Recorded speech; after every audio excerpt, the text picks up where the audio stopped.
We've got this 2004 model Audi A4 1.8T, and brake fluid is really bad on this car.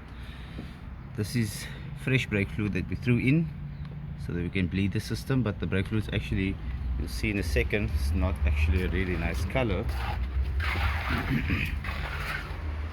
So we've jacked up the back of the car, and you always need to start from the furthest point, which will be the left rear in this case. So let's have a look at the brake fluid color currently coming out of this car. I don't know if you guys can see that. Well, you can see that quite clearly. You can see that's a very greenish color, and so that is terrible. That is very contaminated. It will either be dark or it will be like a greenish color. So the green is normally the one before the black color comes, but this brake fluid has been changed in a long time. So we're doing a one-man bleeding system here. Got a special setup here with this bottle so that we can do it alone, one man. And we've got the nipple open with a spanner there. We've got the pipe, and we're going to do a gravity bleed. So let's do it, and we have to do all 4 wheels from here. So we've bled the wheel. Now we're going to check the color of the fluid to see if we've done enough or if we need to do more. So still looks a little bit green. Looks like we're gonna have to do another bottle. You see that bottle is full.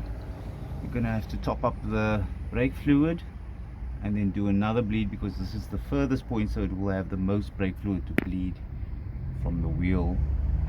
You see that that's the bleed nipple over there, and that bottle is totally full.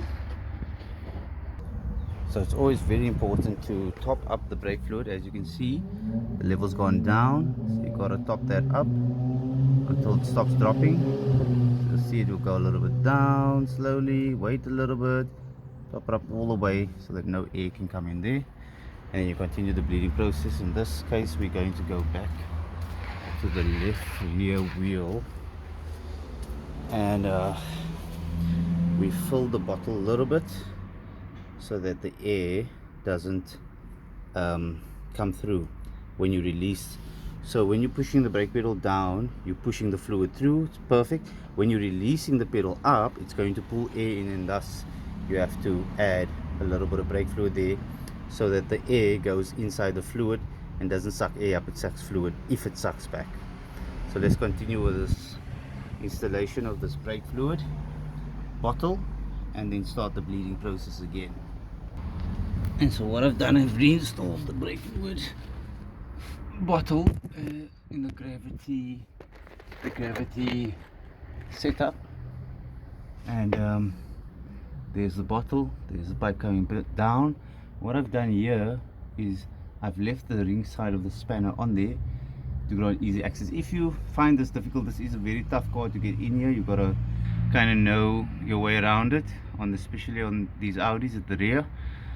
But it's obviously much easier to take the wheels off, put the car in stands, and that will be much easier to access. But for me, I've been down these roads for 20 years, so I know Audis and VWs very well, and so I found a way around that. It's just extra work for me. So as you can see, it's still a little bit green. It's getting there. So we'll continue to bleed and see what happens after this, if it's clear enough. So we've done our 5 pumps in the foot, and there you can see that level is pretty full there. Still a little bit dark. It seems like the brake fluid's become a lot clearer from the green color. The camera probably won't show you exactly, but it was much greener before. So we're happy with that, and we're going to continue to the next wheel. So the normal color of this brake fluid will be yellow. I'm sure the sun is a little bit in the way, but let's have a look here from this side. You can see it's a little bit dark. It's not a great color, but it's definitely better than it was. So that's how you do the brake fluid. So as we said before, start at the furthest point of the back, which was the left rear in this case.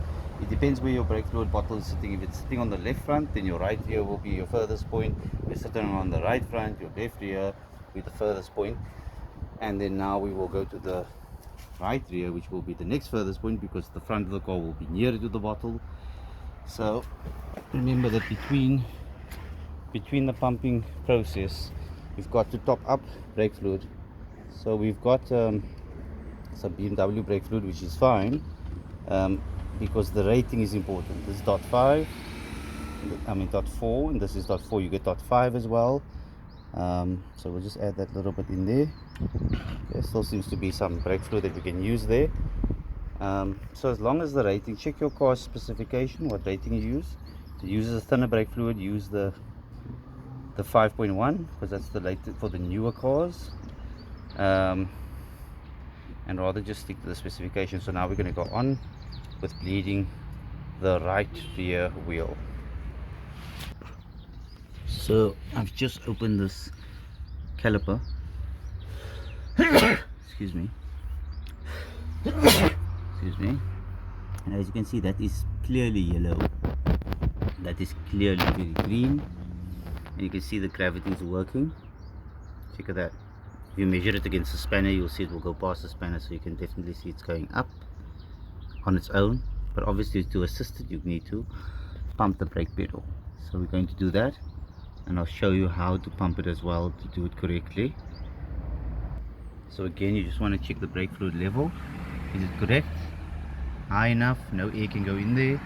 Got the brake fluid on standby. And now we're going to go inside the car, and we're going to pump the brake pedal.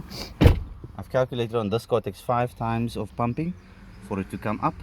So we're going to give those pumps.